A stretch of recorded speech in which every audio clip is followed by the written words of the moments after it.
ఐదేళ్లలో పాలన బాగుందంటారా? బాబు గారు వచ్చే సంవత్సరం అవుతుంది. ఈ సంవత్సర కాలంలో పాలన బాగుందంటారా? ఇప్పుడు వాస్తవాన్ని చెప్పుకోవాలి కదండి.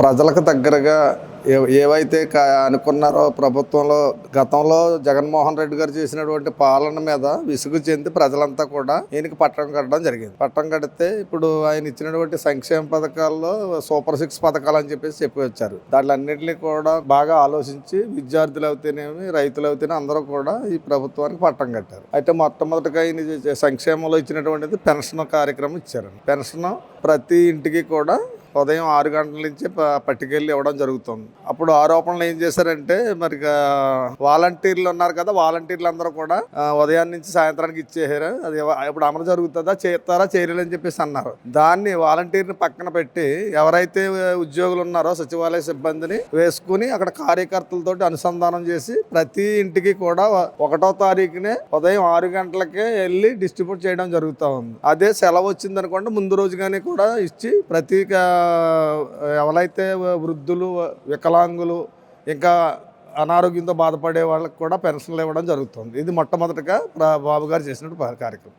రెండో కార్యక్రమం అయితే ఏదైతే ఉందో ఇప్పుడు ఇచ్చినట్లో సూపర్ 6లో అన్నటువంటి కార్యక్రమాల్లో వంట గ్యాస్ ఇస్తానని చెప్పేసి అన్నారు. అది రెండవది కూడా ప్రతి 3 గ్యాస్ సిలిండర్లు సంవత్సరానికి ఇస్తానన్నారు. మొదటిది అమలు అయింది. ఇప్పుడు రెండవది అమల్లో ఉన్నది. ఇప్పుడు మూడవదిగా ఇప్పుడు రేపు ఆగస్టు 15 నుంచి బస్ పాస్ ఇస్తాను ఫ్రీ అన్నారు. ఇప్పుడు విద్యార్థులకి సమయం వచ్చింది కాబట్టి రేపు 12వ తారీఖు నుంచి ప్రారంభం అవుతుంది కాబట్టి విద్యార్థులకి తల్లిదండ్రులకి పేరున ఒక్కొక్కరికి 15,000 చొప్పున ఎంతమంది పిల్లలు ఉంటే అంతమందికి వేస్తానని చెప్పేసి అది కూడా ఆచరణలో తీసుకుని ఎవరైతే తల్లిదండ్రులు ఉన్నారో వాళ్ళ దగ్గర నుంచి KYC తీసుకోవడం జరిగింది. ఇప్పుడు రేపు 12వ తారీఖున అమలు చేస్తానన్నారు. మూడవదిగా ఇప్పుడు రైతులు సంక్షేమం గురించి రైతులు కాలువలు వస్తున్నాయి కాబట్టి రైతు భరోసా వేస్తారని చెప్పేసి అన్నారు. దానికి ప్రధానమంత్రి గారు వేసి 2,000తో కలుపుకొని ఒక మొదట విడత వేయడానికి ఇప్పుడు ప్రణాళిక సిద్ధం చేశారు. ఈ 2 కూడా అమలు జరుగుతున్నాయి. మిగతా ఇంకా 3 సంక్షేమ పథకాలు అమల్లో ఉండవలసింది ఉంది. అయితే నిరుద్యోగులకు కూడా మాట ఇచ్చారు. మరి దాన్ని కూడా మరి ప్రణాళికాబద్ధంగా చేస్తారని చెప్పేసి అనుకుంటున్నారు ప్రజలంతా కూడా.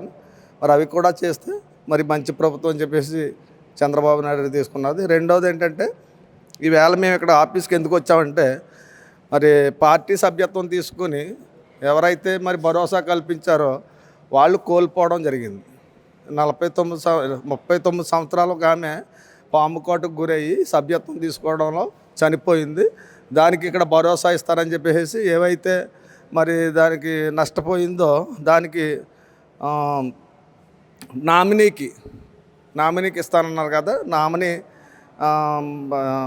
అక్కడ పోస్ట్ మార్టం చేయించుకుని అక్కడ ఏమైతే వీళ్ళు మనకి పత్రాలు కోరతారో అవన్నీ తీసుకుని రావడం జరిగింది.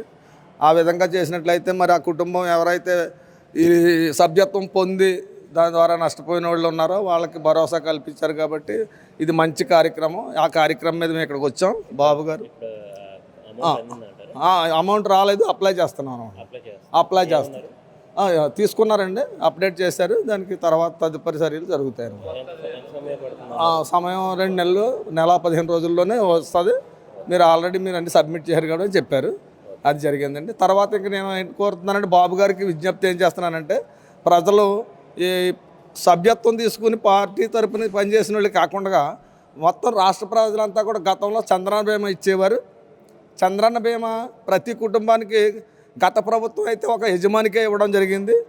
అది కొంతవరకు అమలు జరిగింది. ఇప్పుడు తర్వాత ఈ ప్రభుత్వం మారిన తర్వాత అప్పుడే సంవత్సర కాలం గడిచింది కాబట్టి బీమా అనేది ప్రభుత్వ పరంగా అమలు జరగలేదు.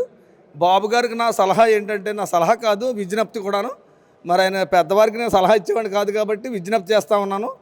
చంద్రన్న బీమా అమలు చేసినట్లయితే రాష్ట్రంలో ఉన్నటువంటి పేద ప్రజలు ఎవరైనా నష్టపోయినట్లయితే ఏదైనా ప్రకృతి వైపరీత్యాలు కానీ ఇలాంటి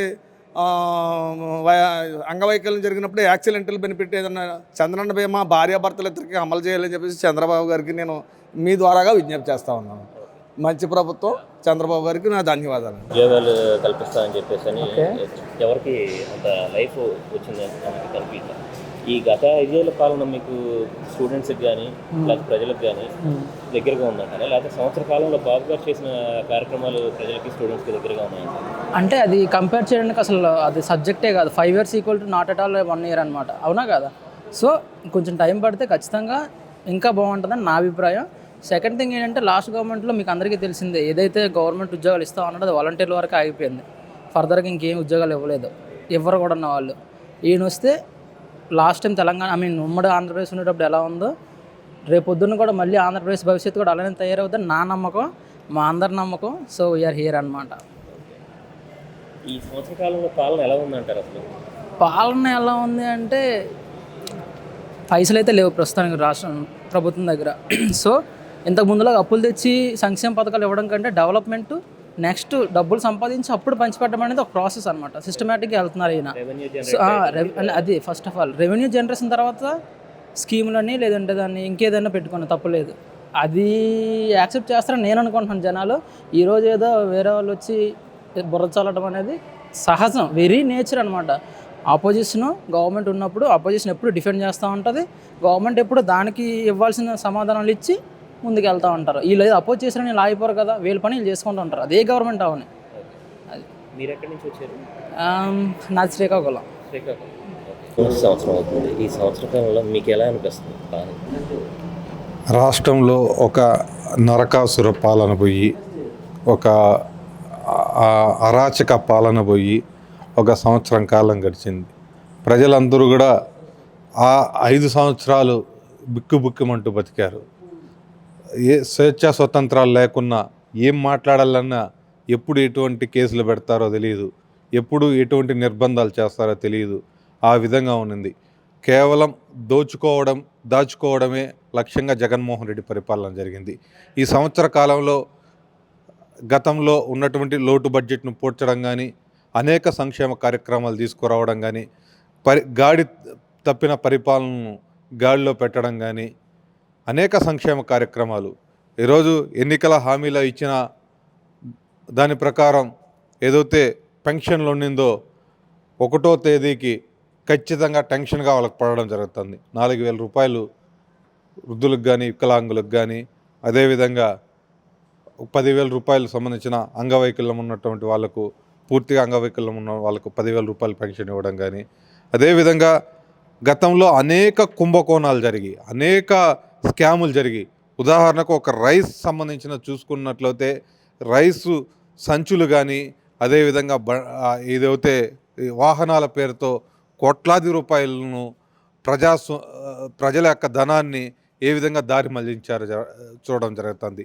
బియ్యం కూడా పేదలకు అందాల్సిన రేషన్ బియ్యాన్ని కూడా ఏ విధంగా విదేశాలకు తరలిస్తున్నారు చూస్తడం జరిగింది.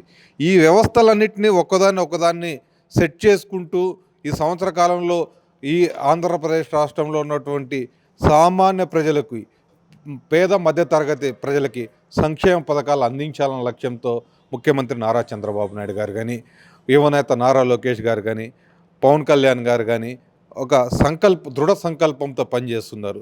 ఈ పని చేస్తుంటే అదేవిధంగా ఆగిపోయినటువంటి మన రాష్ట్ర రాజధాని అమరావతిని ఒక క్రమ పద్ధతిలో దాన్ని చేసుకుంటూ వస్తూ ఉంటే, వీటన్నిటిని చేస్తున్నటువంటి అభివృద్ధిని చూడలేక, అమరావతి అభివృద్ధి అవుతుంటే చూడలేక దాని మీద విష ప్రచారం, ఇంత భూములు ఎందుకు అనేసి ఒకసారి దాని మీద రకరకాలుగా మొన్నటి రోజున సాక్షి మీడియాలో ఆ విశ్లేషకుడుకు ఆ వయసు పెరిగిందే కానీ అతని యొక్క అహంకార మాటలు, అతని యొక్క ఆ ధోరణి, అక్కడ ఉన్నటువంటి విశ్లేషకుడు కానీ, అక్కడ కూర్చున్నటువంటి డిబేట్లో కూర్చున్నటువంటి రిపోర్టర్ కానీ మాట్లాడే మాటలు చూస్తూ అంటే వీళ్ళు రాష్ట్రాన్ని మళ్ళీ అధోగతి పాలు చేసేదానికి ఏ విధంగా చేయాలి, ప్రపంచ బ్యాంకు నుంచి ఒకవైపు అమరావతికి నిధులు రానియకుండా లేఖలు రాసి ఈ విధంగా ఇన్ని ఇబ్బందులు ప్రతిపక్షం పెడతా ఉంటే కూడా నారా చంద్రబాబు నాయుడు గారు ఒక దృఢ సంకల్పంతో ఈ రాష్ట్రాన్ని ముందుకు తీసుకెళ్లాలని మోడీ గారు ఆయన అండదండలతో ఈరోజు రాష్ట్రాన్ని ముందుకు తీసుకెళ్లడం జరుగుతోంది.